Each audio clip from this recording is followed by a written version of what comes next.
नमस्कार, मैं आरडी भारती और आप देख रहे हैं बिहारी सुल्तान।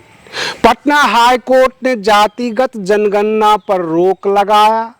निकाय चुनाव में बसपा के लिए बेहतर परिणाम आने की उम्मीद है और बृजभूषण शरण सिंह के खिलाफ पहलवानों का धरना प्रदर्शन, जिसमें सर्वोच्च न्यायालय के वकील दो भागों में बटे, एक बृजभूषण शरण सिंह के पक्ष में बोल रहे हैं, दूसरा पहलवानों के पक्ष में बोल रहे हैं। कई संगठन भी कूद गए, कई पार्टियां भी विपक्ष की पहलवानों के समर्थन में आए। लेकिन जानिए पूरा मामला क्या है, इस वीडियो में बने रहिए, क्योंकि पटना हाई कोर्ट ने किस आधार पर जातिगत जनगणना पर रोक लगा दिया, इसका हम विस्तार में आपको बता रहे हैं। पटना हाई कोर्ट में एक पेटिशन दाखिल किया गया था जातिगत जनगणना के खिलाफ, और पेटिशनर थे यूथ फॉर इक्वालिटी। ये संस्था है जिन्होंने पटना हाई कोर्ट में याचिका दायर किया कि जातिगत जनगणना जो है वो गलत है और निजता के अधिकार का उल्लंघन है। पटना हाई कोर्ट के जज साहब ने सवाल भी किया सरकार से, सरकार जवाब नहीं दे पाई। सरकार बार बार ये कह रही थी यह सर्वे है, लेकिन हाईकोर्ट के बेंच ये कह रही थी कि नहीं, ये तो जनगणना है, और जातिगत आधार पर जब आप जनगणना कर रहे हैं तो हमें ये बताइए क्या आज से पहले अंतरजातीय विवाह नहीं हुआ है, और अंतरजातीय विवाह हुआ है तो उस बच्चे की कौन सी जाति होगी, माँ की जाति होगी या पिता की जाति होगी। और अगर आप कहते हैं पिता की जाति होगी तो उसका सबूत क्या है, कौन से ग्रंथ में लिखा हुआ है, संविधान के किस अनुच्छेद में लिखा हुआ है कि बच्चे की जाति पिता से ही शुरू होगी, मां से क्यों नहीं। और अगर मां की जाति बता रहे हैं तो यह भी बता दीजिए कि वह मां से ही शुरू हो रही है, पिता से क्यों नहीं, कहीं लिखा है तो बता दीजिए। दूसरी, ये निजता के अधिकार का उल्लंघन है। आप घर घर जाते हैं, जातियां पूछते हैं, लोग बताने में सकुचाते हैं, जबकि हमारे कानून, हमारे संविधान में दिया हुआ है कि जाति सूचक शब्द का प्रयोग करने पर SC/ST एक्ट की प्रोविजन लागू हो जाती है। तो आप सरेआम सरकार के द्वारा प्रायोजित जातियां कैसे पूछ रहे हैं, आप कोड कैसे दे रहे हैं। और रही बात यह सर्वे नहीं, यह गणना है। इन तमाम सवालों का जवाब दे दीजिए। जुलाई का डेट फिक्स कर दिया और इंटरिम स्टे लगा दिया कि आज से बंद, ये जातिगत जनगणना नहीं होगी। और इसमें बहुत सारी कमियां भी पाई गई, जिसको उजागर किया गया हाई कोर्ट में। यह संस्था है यूथ फॉर इक्वालिटी, जो जातिगत आधार पर जो है आरक्षण का भी विरोध करती है। और देखने में यह भी आया है, हमेशा जात पात तब होती है या तो नीचा दिखाना हो अथवा ऊंचा दिखाना हो। पटना हाई कोर्ट के बहस में जब इस याचिका के ऊपर बहस हो रही थी तो बहुत सारे वकील साहब ने एक बहुत बड़ा मुद्दा उठाया। उन्होंने कहा कि अक्सर सर्व समाज ने बहुजन समाज को नीचा दिखाने के लिए जाति शब्द का प्रयोग किया, तो बहुजन समाज चुनाव के नजदीक आते ही अपनी जनसंख्या का बड़ा चीज दिखाने के लिए अपने जाति का प्रयोग किया और सर्व समाज से यह कहा कि तुम गिनती में कम हो। और इस तरह की घटनाएं आए दिन होती है। यह पॉलिटिकल मुद्दा बनकर रह गया है जातिगत जनगणना, और ये पार्टियां जो करवा रही है, जो सरकार करवा रही है नीतीश कुमार की और तेजस्वी यादव की, ये केवल पॉलिटिकली मोटिवेटेड है। इससे किसी को कुछ हासिल नहीं होना है।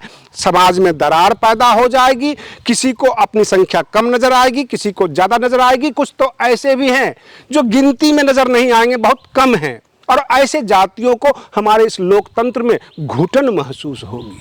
पिछले 2014 के बाद जब से भाजपा केंद्र में आई है, भाजपा की सरकार, और हमने अपने रिपोर्टिंग के दौरान यह पाया है, कई आंदोलन, कई धरना प्रदर्शन हमने देखे, और उसमें यह कॉमन सी चीज पाई गई है कि एक कम्युनिटी विशेष धरना पर बैठती है, धीरे धीरे कुछ पॉलिटिकल पार्टियां उसको समर्थन करने लग जाती है, और धीरे धीरे यह पॉलिटिकल हो जाती है। जैसे कि NRC CA, उनका अपना एक कम्युनिटी का मसला था जिन्हें सरकार बाहरी समझ रही थी, लेकिन वहां पर हावी हो गया हिंदुत्व का मसला। वो भाजपा के खिलाफ बोलते बोलते जो है किसी पर्टिकुलर धर्म के खिलाफ बोलना शुरू कर गए। वहां पे डिफरेंट टाइप के लोग पहुंचने लग गए, कुछ पॉलिटिकल पार्टियां पहुंचने लग गई। अब उससे हम आगे चलते हैं, जब किसान आंदोलन शुरू हुआ था तो किसान भी एक कम्युनिटी है जो अपने हक के लिए बॉर्डर पर बैठ गई थी, दिल्ली के बॉर्डर पर। वहां पर कुछ कांग्रेस के, कुछ विपक्ष के पार्टी के लोग पहुंचने लग गए और धीरे धीरे यह आवाज उठने लग गई कि यह कांग्रेस की प्रायोजित किसान आंदोलन है, इन किसानों का कोई मुद्दा नहीं है। बाद में प्रदर्शन धरना काफी लंबा चला और सरकार को पीछे हटना पड़ा। अभी जो कुछ महिला पहलवान धरना प्रदर्शन पर बैठी है, अब कहने ये लग गए हैं लोग कि ये दीपेंद्र हुड्डा के द्वारा प्रायोजित ये धरना प्रदर्शन है, कांग्रेस करवा रही है और विपक्ष करवा रही है। कुछ वकील साहब ने तो यहां तक कह दिया कि ये पॉलिटिकल एफआईआर है, पॉलिटिकल घटना है, क्योंकि 2024 नजदीक है लोकसभा चुनाव और हरियाणा में चुनाव हो रहे हैं। जनवरी में जब यह धरना पर बैठे थे तो एफआईआर दर्ज क्यों नहीं करवाया? 3 महीने का जांच का समय दिया गया, फिर 3 महीने के बाद आए। उनमें यह भी कहा गया, पहले ये कहते थे अन्य लड़कियों के साथ हुआ है, हमारे साथ नहीं, अब ये कहते हैं हमारे साथ भी हुआ है। मामला काफी गंभीर और पेचीदा है, ये तो पक्ष है।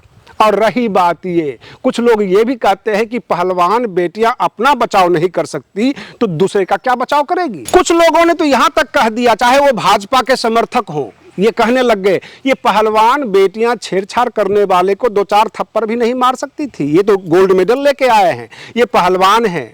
लेकिन पहलवान का पक्ष यह है कि ये बहुत बड़े आदमी हैं, माफिया डॉन हैं, 6-6 बार के सांसद हैं, भाजपा के द्वारा पोषित गुंडे हैं, यहां तक कह दिया उन्होंने।